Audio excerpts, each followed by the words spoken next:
북쪽 바다에 물고기가 있다. 그 이름을 곤이라 한다. 곤의 크기는 몇 천리나 되는지 알 수 없다. 그것이 변해서 새가 되는데 그 새의 이름을 붕이라 한다. 붕의 등도 넓이가 몇 천리나 되는지 알 수 없다. 붕이 날아오르면 날개는 하늘을 덮은 구름과 같다. 붕은 태풍이 바다 위에 불어야 남쪽 바다로 옮겨갈 수 있다. 남쪽 바다란 천지이다. 기이한 일들이 기록된 제에는 붕이 남쪽 바다로 옮겨갈 때에는 물을 쳐서 3,000리나 튀게 하고 빙빙 돌며 회오리 바람을 타고 9만 리나 올라가며 6개월을 알고서야 쉬게 된다고 적혀 있다. 허공에는 아지랑이와 먼지, 생물의 숨결이 뒤섞여 있다. 하늘이 파란 것은 본래의 빛깔인가? 아니면 너무 멀고 끝이 없기 때문인가? 하늘에서 아래를 내려다봐도 같을 것이다.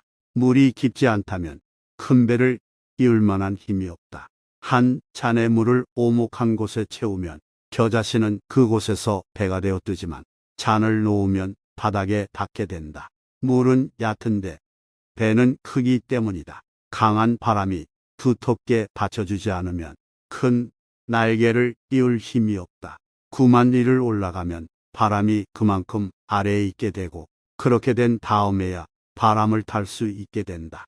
푸른 하늘을 등짐으로써 아무런 거리낌이 없게 되고 그렇게 된 뒤에야 남쪽으로 날아갈 수 있게 되는 것이다. 매미와 작은 비둘기가 그것을 보고 비웃으며 말했다.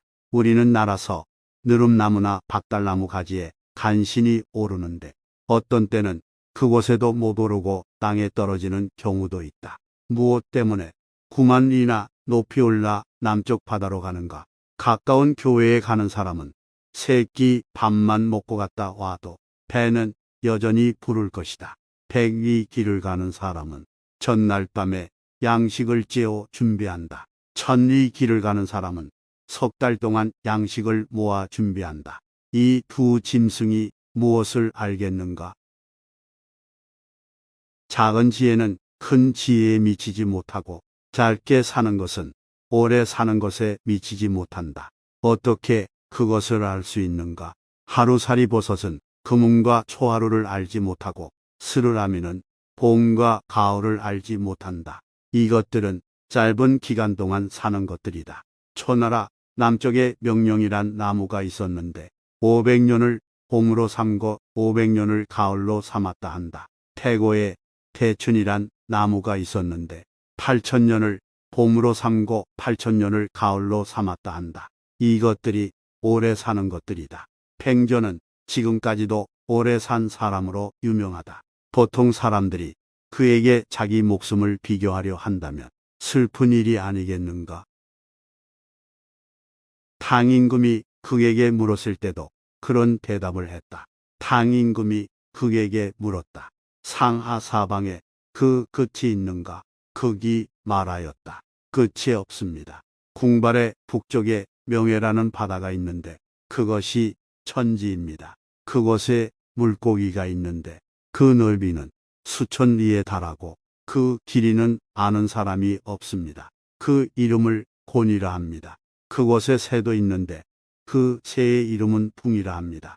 그 등은 태산 같고 날개는 하늘을 덮은 구름과 같습니다. 빙빙 회오리 바람을 타고 9만 리를 올라 구름도 없는 높은 곳에서 푸른 하늘을 등진 다음에야 남으로 가는데 남쪽의 바다로 가려는 것입니다.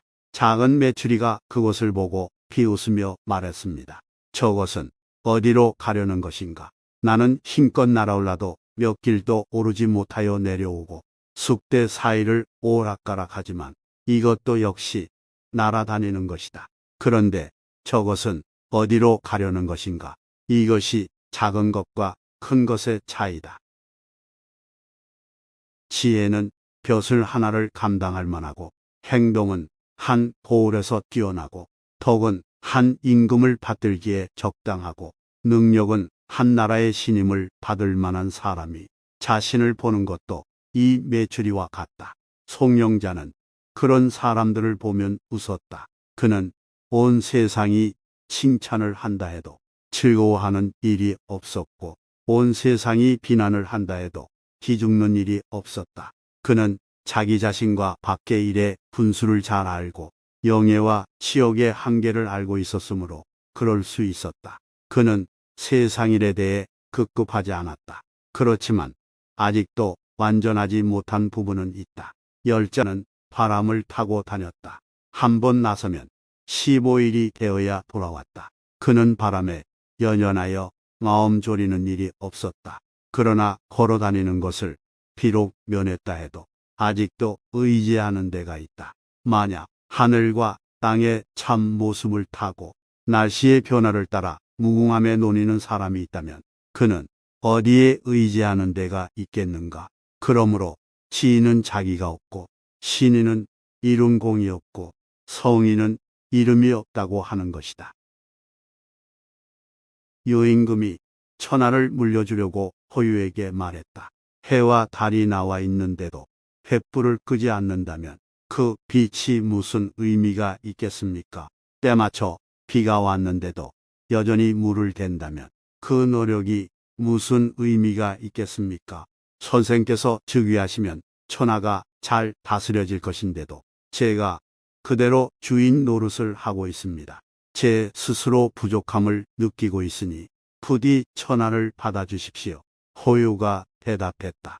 당신이 천하를 다스려 천하는 이미 다스려졌습니다. 그런데도 제가 당신을 대신한다면 그것은 명분 때문에 하는 것이 됩니다. 명분이란 사실의 부수물과 같은 것입니다. 제가 부수물을 위해 천하를 맡아야 되겠습니까? 뱁새가 깊은 숲속에 둥우리를 튼다 해도 한 개의 나뭇가지를 사용할 뿐이며 두더지가 황하의 물을 마신다 해도 겨우배를 채우는데 그칩니다. 돌아가십시오. 제가 천하를 맡는다 해도 소용이 없습니다. 숙수가 비록 숙설간 일을 보지 않는다 해도 시축 술그릇과 제기를 넘어가 그의 일을 대신하지는 않는 법입니다. 견호가 연숙에게 물었다. 처묘의 말을 들은 적이 있는데 황당하고 걷잡을 수 없었습니다. 그의 말은 놀랍고 두려워 은하처럼 끝없이 느껴졌습니다. 너무 크고 엄청나서 상식을 뛰어넘는 것이었습니다. 연숙이 말했다. 그가 어떤 말을 했습니까? 견호가 말했다. 막고사산에 신인이 살고 있었답니다. 살갗은 얼음이나 눈과 같고 몸은 부드러워 처녀와 같았는데 오곡을 먹지 않고 바람과 이슬을 마셨으며 구름을 타고 나는 용을 몰면서 세상 밖에 논이뤘다 합니다. 그의 정신이 모이면 만물이 상하거나 병드는 일이 없고 곡식들도 잘 여문다는 것입니다. 나는 허황하게 여겨 믿지 않았습니다. 연숙이 말했다. 장님은 무늬의 아름다움과는 상관이 없고 귀모거리는 악기의 소리와 관계가 없습니다. 어찌 형체에만 장님과 귀모거리가 있겠습니까? 지혜에도 있는 것입니다. 이 말은 바로 당신 같은 사람에게 해당되는 말입니다. 그 신인이 지닌 덕은 만물과 함께 어울려 하나가 되어 있는 것입니다. 세상이 스스로 다스려지도록 되어 있다면 누가 고생하며 천하를 위해 일하겠습니까? 어떤 물건도 그 신인을 상하게 할 수 없습니다. 장마에 크게 홍수가 져서 그 물이 하늘에 닿게 된다 해도 물에 빠지지 않으며 큰 가뭄에 새와 돌이 녹아 흐르고 흙과 산이 타도 뜨거움을 느끼지 않습니다. 그는 티끌이 났대 또는 곡식의 쭉정이와 겨 같은 것으로도 요임금이나 순임금을 만들어낼 정도인데 무엇 때문에 물건을 위해서 일을 하려 하겠습니까? 송나라 사람이 장보관을 사가지고 월나라로 팔러 갔다. 그러나 월나라 사람들은 머리를 짧게 깎고 몸에 문신을 하고 지내므로 팔 수가 없었다. 요임금이 백성들을 다스려 정치를 평화롭게 했지만 분수에 북쪽 막고사산으로 가서 네 분의 신인을 만나보고는 아득히 천하를 잊어버렸다. 해자가 장자에게 말했다. 위왕이 내게 큰 박씨를 주었습니다. 그 박씨를 심었더니 자라서 5 섬들이 박이 열렸습니다. 그 박에 물이나 장을 넣어보니 물러서 들 수가 없었고 조개오 바가지를 만들어 보았지만 크게 넓기만 해서 쓸모가 없었습니다. 크기만 하고 쓸데가 없어 부수어 버렸습니다. 장자가 말했다. 선생께서는 큰 것을 쓰는 방법이 서툴군요. 송나라 사람 중에 손이 트지 않는 약을 잘 만드는 사람이 있었는데 대대로 솜을 빠는 일을 했습니다. 어떤 사람이 그 얘기를 듣고서 그 처방을 백금에 사겠다고 했습니다. 그는 가족들을 모아놓고 상의했습니다. 우리는 대대로 솜을 빨았지만 약간의 돈을 버는데 불과했다. 하루아침에 처방을 백금에 사겠다니 그에게 팔자. 그 처방을 산 사람은 오나라로 가서 임금을 설득했습니다. 때마침 월나라가 침범해 와서 오나라 임금은 그를 장수로 삼았습니다. 그는 겨울철에 월나라 군사들과 물에서 싸워 크게 승리를 했습니다.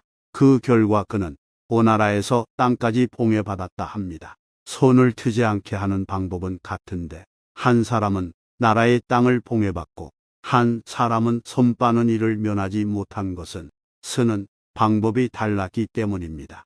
지금 당신에게 5 섬들이 큰 박이 있다면 어째서 그것을 배로 삼아 강호에 띄워둘 생각은 하지 않습니까? 그러면서도 그것이 펑퍼짐하여 쓸 곳이 없다고 탓하고 있으니 선생의 마음이 트이지 못한 것입니다. 해자가 장자에게 말했다. 내가 사는 곳에 큰 나무가 있는데 사람들은 그것을 개가죽나무라 부릅니다. 큰 줄기는 울퉁불퉁하여 목줄을 칠 수가 없고 작은 가지들은 뒤틀려서 자를 댈 수도 없습니다. 길가에 서 있지만 목수들도 거들떠보지 않습니다. 지금 당신의 말도 크기만 하고 쓸모가 없으니 사람들이 동감하지 않을 것입니다. 장자가 말했다. 당신은 삭팽이를 본 적이 없습니까? 몸을 낮추고 엎드려 튀어나올 모기를 노리지만 높고 낮음을 가리지 않고 이리저리 뛰어다니다가 덫에 걸리거나 그물에 걸려 죽고 맙니다. 태우라는 손은 크기가 하늘의 구름과 같습니다. 그 손은 큰일은 할 수 있지만 쥐는 잡지 못합니다. 지금 당신은 큰 나무를 두고 쓸 데가 없다고 근심하고 있습니다. 어째서 아무것도 없는 고장의 광막한 들에 그것을 심어놓고 일없이 그 곁을 노닐거나 그 아래 누워 낮잠을 잘 생각은 하지 않습니까? 그 나무는 도끼에 찍히지 않을 것이고 무엇도 그것을 해치지 않을 것입니다. 쓸데없다고 해서 그것이 어찌 괴로움이 되겠습니까?